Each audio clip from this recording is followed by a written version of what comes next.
Hi everyone, welcome to Project Salvation.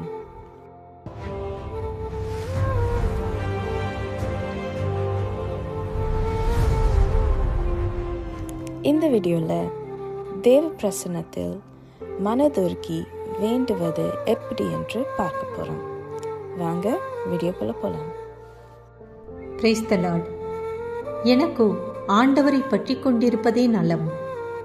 நண்பர்களே, எனக்கு ஒரு துன்பம் வருகிறது என்றால் அத்துன்பத்திலிருந்து வெளியேற நான் எடுக்கும் முயற்சியில் பல தவறுகளை செய்து அத்துன்பம் இன்னும் பெரிதாக மாற்றமடைந்து நான் வாழ்நாள் முழுக்க அழும் கண்ணீருக்கு காரணமாக அடைந்து விடுகிறது. இத்துன்பத்திலிருந்து விடுபட நான் என்ன செய்கிறேன்? உறவுகளிடமும் நண்பர்களிடமும் சென்று முறையிட்டு அழுகிறேன். பிறகு ஆலயத்திற்கு செல்கிறேன், திருப்பலியில் பங்கெடுக்கிறேன். திரும்பி வந்து உறவுகளிடம் கூறி அழுகிறேன். திரும்ப திருப்பலியில் கலந்து கொள்கிறேன். அழுகிறேன். கண்களில் நீர் வற்றும் வரை அழுகிறேன். உறவுகள் சலித்துக் கொள்ளும் வரை அழுகிறேன். நாட்கள் வருடங்களாக மாறினாலும் என் துன்பம் தீரவும் இல்லை, என் கண்ணீர் நிற்கவும் இல்லை. நாள் முழுக்க கண்ணீர் சிந்தி உறவுகளிடம் துன்பத்தை பகிர்வோம். உறவுகளிடமும் நண்பர்களிடமும் நம் துன்பத்தை பகிர்ந்து கொள்வது தவறு இல்லை. அவர்களால் ஆறுதல் மட்டுமே கூற முடியும். அவர்களுக்கும் 1000 பிரச்சனைகள் இருக்கும். உறவுகளிடம் சிந்தும் கண்ணீர் அளவுக்கு நம்மால் தேவ சமூகத்தில் கண்ணீர் சிந்தி அழ முடிவதில்லை.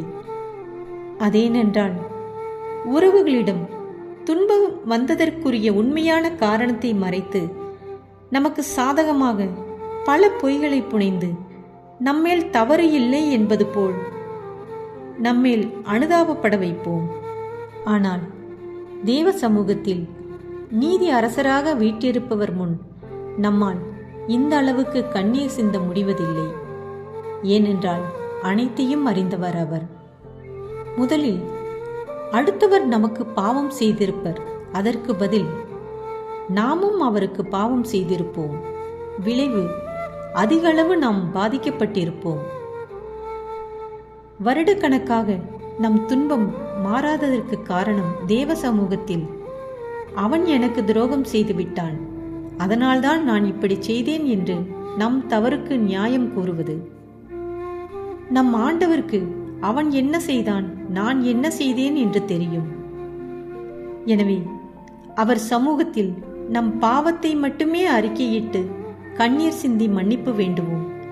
வருடக்கணக்கில் தீராத துன்பம் மாறும். தவக்காலம் என்பது துன்பத்தை அனுபவிக்கும் காலம் அல்ல, மீட்பின் காலம், இரட்சிப்பின் காலம், பாவத்திலிருந்து மீண்டு இரட்சிப்படைய எடுக்கும் முயற்சியின் காலம். நம் நெருங்கிய உறவினர் ஒருவர் இறந்துவிட்டால் வருடா வருடம் துக்கம் கொண்டாடுவது போல் இல்லை.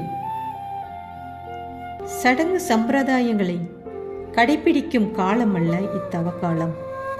எனக்காக என் பாவத்திலிருந்து என்னை மீட்க என் தேவன் மரித்தார் என்பதை நாம் ஆத்மார்த்தமாக உணர்வோம். எப்போது நான் அடுத்தவரை பற்றி வதந்தி பரப்பினேனோ அதற்காக இயேசுவை தண்டனை தீர்ப்புக்கு உள்ளாக்கினேன்.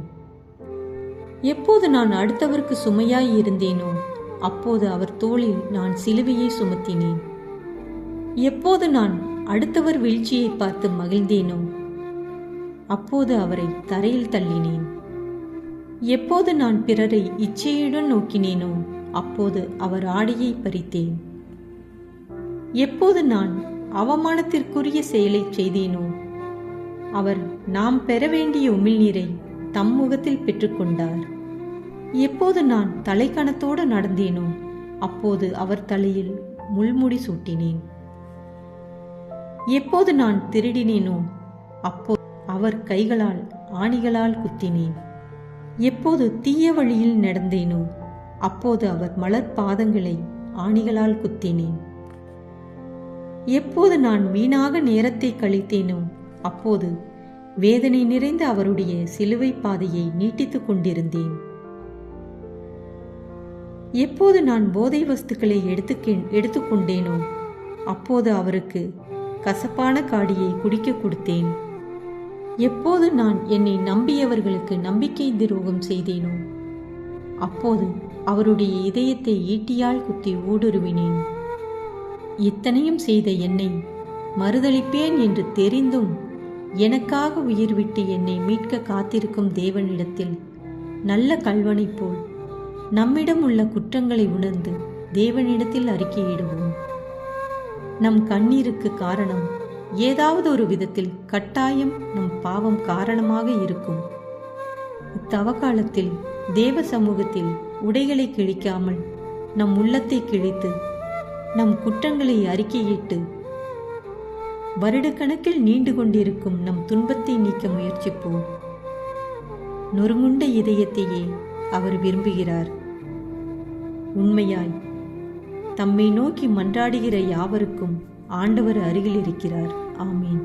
இந்த வீடியோவை பிடிச்சிருந்துச்சுன்னா நம்ம சேனலுக்கு சப்ஸ்கிரைப் பண்ணுங்க. இயேசுப்பாவின் கையை பிடிச்சிட்டு இந்த ரட்சிப்பின் பாதையில் செல்வோம். God bless you.